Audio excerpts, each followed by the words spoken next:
Hey guys, thanks for tuning in to another video on ForgottenWeapons.com. I'm Ian McCollum, and I'm here today in Tallinn, Estonia, by generous invitation of the Estonian Defense Forces, specifically the Support Command Supply Battalion, and we're going to take a look at a number of modern and historic Estonian military firearms. Today we have the Galil. So the Galil AR, the full-length barrel, and the SAR, the short-barreled version, were in fact the first standardized small arms of the newly independent Estonia in the 1990s. When Estonia first got its independence from the Soviet Union, when the Soviet Union was collapsing, for the first couple of years they had sort of a miscellaneous mishmash of mostly communist bloc small arms. Some stuff was actual Russian equipment that was purchased by entrepreneurial Estonians from Russians on their way out. Some of it was various other sorts of, typically Kalashnikov, but other small arms purchased from other Eastern Bloc countries, Bulgaria, China, wherever they could get some guns. But it was pretty obvious that they needed to form a formalized, standardized military force. It needed to have a standard rifle for all of the troops, and the one specific requirement that the Estonian Defense Forces had was that it needed to be in NATO caliber. So Estonia, when it became independent, was not initially immediately a member of NATO, of course, and it wouldn't become a member of NATO for 10 years or so after its independence. But they recognized from the very beginning that it was going to be very important to be compliant or standardized with NATO as soon as possible. Estonia was very much looking to strengthen its ties to the West and cut its ties to the Soviet Union, which then became the Russian Federation. So the other hurdle that Estonia faced looking for small arms, we now get to approximately 1994. They've been independent for a couple of years. The country didn't have, in financial terms, a lot of credit. There's not a lot of backstory. If you're looking to sell Estonia a large, millions of dollars or euros of small arms, how do you know they're going to pay? What's the financing look like? Well, there isn't a lot of credit history to look at for a country that was occupied by the Soviet Union for 60 plus years. And so in the end, there were only actually two companies that were willing to participate in a new Estonian tender for small arms. And those were Vektor out of South Africa and IMI from Israel. It's tempting to look at this and think that, perhaps they were being super clever and they were looking for a familiar Kalashnikov pattern rifle, but in NATO caliber. Well, half of that's true. They were looking for a NATO caliber rifle, but what kind of rifle really didn't make much difference. And as it turned out, both of the countries that offered them a purchase option were offering them AKs, were in fact offering them Galils. So the choice was ultimately made for the Israeli Galils, and they were purchased in two separate types. So let's take a closer look at these. We'll look at how the rifles were originally purchased and how they were later upgraded in service, which is a pretty distinctively unique set of upgrade components.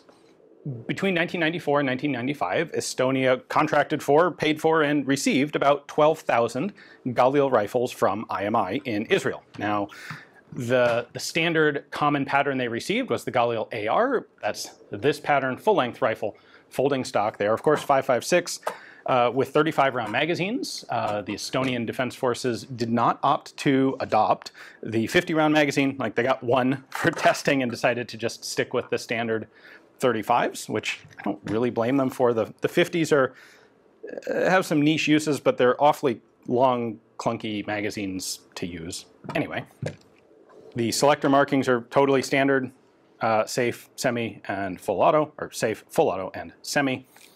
And we have all of the basic markings that you would expect. So it's a Galil AR, caliber 5.56, model 706. Now, in addition to the ARs, there was also a relatively small fraction of Galil SARs that were purchased. That's the slightly shorter barreled version. And that's what we have here, although this has the somewhat later upgrade package on it. And we'll get to this in just a moment. But originally, the guns were simply used with iron sights. When Estonia decided to start sending contingents to fight in the Middle East, there was sort of a last-minute look for some sort of optical sighting system to help modernize the guns a bit. And what they did initially, simply because it was expedient, I think, is use the standard Galil optics mount here, coupled with commercially purchased EOTech sights, the original long pattern of EOTech. So those saw some use in Afghanistan and Iraq. And then circa 2008, they went ahead and put together a much more formalized and much more intricate upgrade package. Now, this upgrade package was used on both the AR and the SAR. We have one on a short-barreled SAR here. These were, I should point out, rifles that were in particular used by the Scouts Battalion in Afghanistan and Iraq.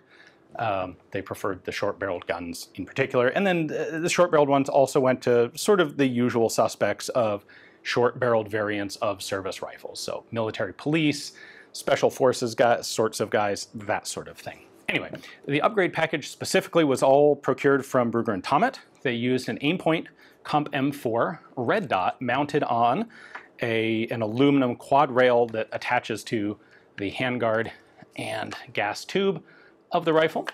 Couple that with a B&T vertical front grip, quick detach. A lot of guys apparently didn't really like the vertical front grip, but it was part of the parts set that you got. So sometimes these were mounted all the way forward, or well, you can't really mount it all the way back or it will interfere with magazines. But sometimes mounted all the way forward, used more as a stop. Sometimes guys would replace these with the bipods that have the spring-loaded small, or the front grips that have the small spring-loaded bipod feet in them, the mag pods. At any rate, what's particularly interesting to me is the fact that they also had a standard magnifier. So this wasn't so much an optional thing, it was a distinct part of this whole package, and the magnifier is mounted all the way back at the rear sight, where the optic is mounted up on the front handguard. Now, if this were a magnified scope, you'd look at this and think that can't possibly work, but there is no eye box or eye relief on a red dot, and so this does actually work just fine. It is a standard type of B&T mount, so we have a little push button lever there. You can then rotate and remove the magnifier. It's an Aimpoint production 3-power magnifier, and without it, you can use the red dot just as a simple red dot. So your field of view is a little bit smaller because it's mounted so far forward, and it definitely does have an impact on the balance of the gun. Galils are somewhat heavy rifles to begin with, and adding the vertical front grip, the aluminum quad rail, and the Aimpoint all the way out of the front definitely makes this a pretty chunky front-heavy gun to work with.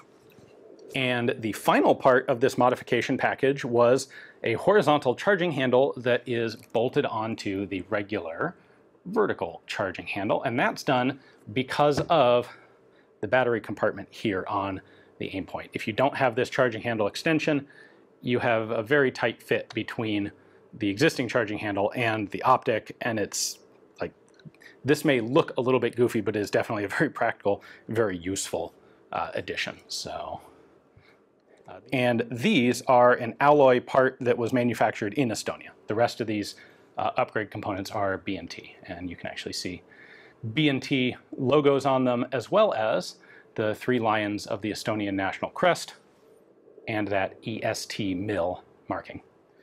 Internally, the guns are totally standard Galils. However, I can show you the inside of this. They went ahead and added a pair of screws through there to hold on that Aimpoint magnifier mount. Estonia has a mixture of a professional and conscript army. So, as I said, the short barrel guns were specifically used by the Scouts Battalion, which is the premier fully professional element of the Estonian Armed Forces, but there is also a large conscript contingent that comes in and does mandatory service every year. Those guys in their conscript training did not get Galils. They typically got Swedish or Norwegian G3 rifles. Whenever Estonian forces went on mission outside of Estonia, most notably places like Iraq and Afghanistan in support of NATO missions there, that's when the Galils were always the weapon of choice. So they served extensively in Afghanistan and Iraq, and they were ultimately replaced circa roughly 2019, essentially when Estonia adopted the LMT AR pattern rifles. That officially became the new standard infantry rifle. It would take a couple years to actually cycle all of the Galils out of frontline service and bring in the new LMTs, but that was the ultimate fate here. So this is a rifle that served Estonia from 1994 until 2019, so a pretty decent long service life. Well, hopefully you guys enjoyed the video. I'd like to give a big thanks to the Estonian Defense Forces, the Supply Battalion specifically, for giving me the opportunity to come in here and take a look at some of their particularly interesting firearms. Hopefully you enjoyed the video. Thanks for watching.